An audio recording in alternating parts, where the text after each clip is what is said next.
আসসালামু আলাইকুম রহমতুল্লাহি আবরাকাতু। আশা করি সবাই ভালো আছেন। আমি আল্লাহ রহমতে ভালো আছি। আজকে একটি কথা বলতে চাই যে বিএনপির নেতা নেত্রী ঘুম হারাম হয়ে গেছে। ঘুম হারাম হয়েছে এই জন্য যে জামায়াত ইসলামের সম্মেলনে, জাতীয় সম্মেলনে এত গাড়ি এত গাড়ি এত ট্রেন সরবরাহ করলো যে সারা দেশ থেকে লক্ষ লক্ষ লোক ঢাকায় আসলো। এতে কত টাকা খরচ হয়েছে? এই গাড়ি ভাড়া, ট্রেন ভাড়া। এই জন্য বিএনপির কিছু নেতা কর্মীদের ঘুম হারাম হয়ে গেছে। তারা এই টাকা হিসাব করতেছে, তাদের ঘুমাইতে পারতেছে না, শুধু এই টাকার হিসাব করতেছে। একটা কথা আছে যে গ্রামগঞ্জে বলে, গাছে কাঁঠাল ঘোপে তেল। তো এই টাকা তারা কোথায় পাইছে, এই নিয়ে তাদের ঘুম হারাম হয়ে গেছে। এক কথায় তারা এত টাকা পাইলো কই, কী করলো কি?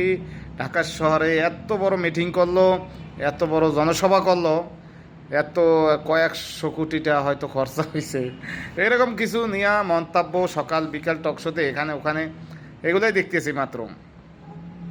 তা আমি বলতে চাই যে যেটুকু আমি বুঝি আর মিডিয়ার মাধ্যমে আমরা যেটুকু দেখলাম, যত মানুষের কাছে জিজ্ঞাসা করলো সাংবাদিকেরা, দেশ গ্রাম যেখান থেকে আসছে, বয়স্ক লোক হোক, যুবক হোক, ময়মুরব্বী যেই হোক, তারা বলতেছে যে আমরা বাড়ি থেকে খানা নিয়ে আইছি, রুটি নিয়ে আইছি, রুটি বানাই নিয়ে আইছি, খিচুড়ি নিয়ে আইছি, কিংবা চিরামুড়ি নিয়ে আইছে, এইরকম আর যেটা স্বাভাবিক আমাদের সমাজে চলে। কারণ যাওয়া আসা খাওয়া, আবার গাড়ি ভাড়া নিজের ভাড়া নিজে দিছে, আবার যাইব নিজের ভাড়া দিয়ে নিজে। হ্যাঁ, জামায়াত ইসলাম কি করছে, মনে করেন এই থানা থেকে এত কয়টা গাড়ি ছাড়বো, অর্থাৎ এই ভাড়া যার ভাড়া হেই দিব, অর্থাৎ গাড়ি টাইম টু টাইম রাখছে জায়গায়, যেটা আমি বুঝি। কারণ যে যাত্রী যখন যাইব, গাড়ি যদি না পায় তো কেন যাইব? নির্দিষ্ট একটা টাইমে লঞ্চ ছাড়বো, নির্দিষ্ট একটা টাইমে গাড়ি ছাড়বো, নাহলে তো লোকগুলো টাইম মতো পৌঁছতে পারবে না। এই জন্য গাড়ি যেভাবে হোক, গাড়ির মালিকের বললে খুব ব্যবস্থা করছে, বা যেভাবেই করছে, গাড়ি টাইম টু টাইম রাখছে, লঞ্চ টাইম টু টাইম রাখছে, অর্থাৎ যার ভাড়া হেদিয়েই যাব, কিন্তু যানবাহক জায়গা মতো ছিল। এটাই তারা করছে। এখন এই বিষয়গুলো তারা বুঝতেছে না, তারা খালি দেখতেছে, খালি এত টাকা পাইলে কই, এত জনসভা করলো, এই নিয়ে তাদের মধ্যে একটা চুলকানি। এর মধ্যে দেখেন আবার জামায়াত শিবির, রাজাকার, এই মুহূর্তে বাংলা স্যার, এই নিয়ে স্লোগান দিতেছে। আবার কারা দিতেছে? ছাত্র দলের পোলাপান। কারণ এইগুলো দিয়েছিল বিগত ফসিস সরকারের আমলে, আওয়ামী লীগের নেতৃবৃন্দ সহ শেখ হাসিনা নিজেও দিছে। আর সেই স্লোগানটা এখন দেয় কারা? জামায়াত শিবির, রাজাকার, এই মুহূর্তে বাংলা স্যার, এটা করে ছাত্র দলের পোলাপান, আওয়ামী লীগ, বিএনপির নেতারা, নেত্রীরা, পোলাপানে ওদের ওই আওয়ামী লীগের সুরে সুর মিলেছে। অথচ ওদের যে বিন্দু মাত্র লজ্জাবোধ থাকতো, বিন্দু মাত্র যদি লজ্জাবোধ থাকতো, তাহলে বিএনপির নেতাদের কচু গাছের লাগে গলায় দড়ি দেওয়া উচিত।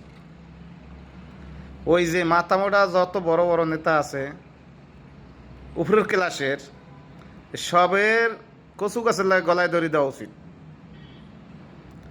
এরা আবার টকশোতে বড় বড় কথা বলে যে আমরা সাদাবাজি করছে দেখে আমরা বহিষ্কার করছি। আরে বেটা, বহিষ্কার করলে কি হয়? বহিষ্কার করলে কি হয়? দেশে তো আইন আছে, বিচার কর। কজনার বিচার কর? বিচার কর। তোরা বলো অনেক বড় দল, ঠিক আছে, তোকে অনেক বড় দল, 18 কোটি মানুষ, তোকে দলে 18 কোটি আছে, বেশ, কোনো সমস্যা নাই। তো বিচার তো হইতে পারে। অন্যায় করলে, আমি অন্যায় করলে আমার বিচার হইবে না? বিচার কজনার করছো? কাগজ কলমে বলো যে বহিষ্কার হয়েছে, বহিষ্কার করছে, কিন্তু সে মিটিং মিছিলে ঠিকই আছে, চাঁদাবাজি ঠিকই করতেছে। তো এর মানে কি? এর মানে কি?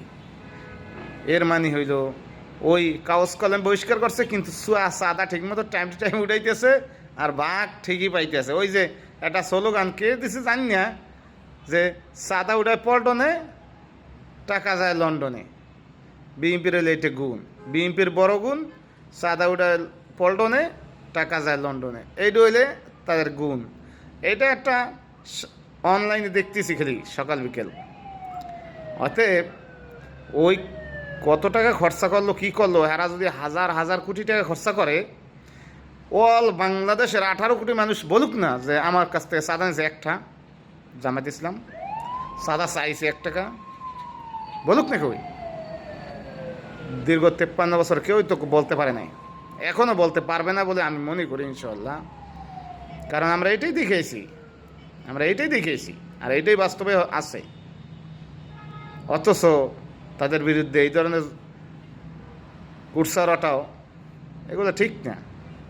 আপনার রাজনীতি আপনি করেন, তাদের রাজনীতি তারা করুক, সমস্যা কোথায়? সমস্যা ওই জায়গায় তারা সততার পরিচয় দিয়ে মানুষের ভালোবাসা কেড়ে নিব, এমন একটা টাইম আইব। আপনারা তো বড় বড় রাজনীতিবিদ, আমরা তো সাধারণ মানুষ। জাতীয় পার্টির কি হয়েছে, কি অবস্থা হয়েছে? জাতীয় পার্টি এক সময় ক্ষমতাশীল ছিল, জাতীয় পার্টি এখন কি হয়েছে? হ্যাঁ, কেমন দল হয়েছে? আপনাদের দলের চাইতো নিকৃষ্ট হবে, সময়ের অপেক্ষা মাত্র।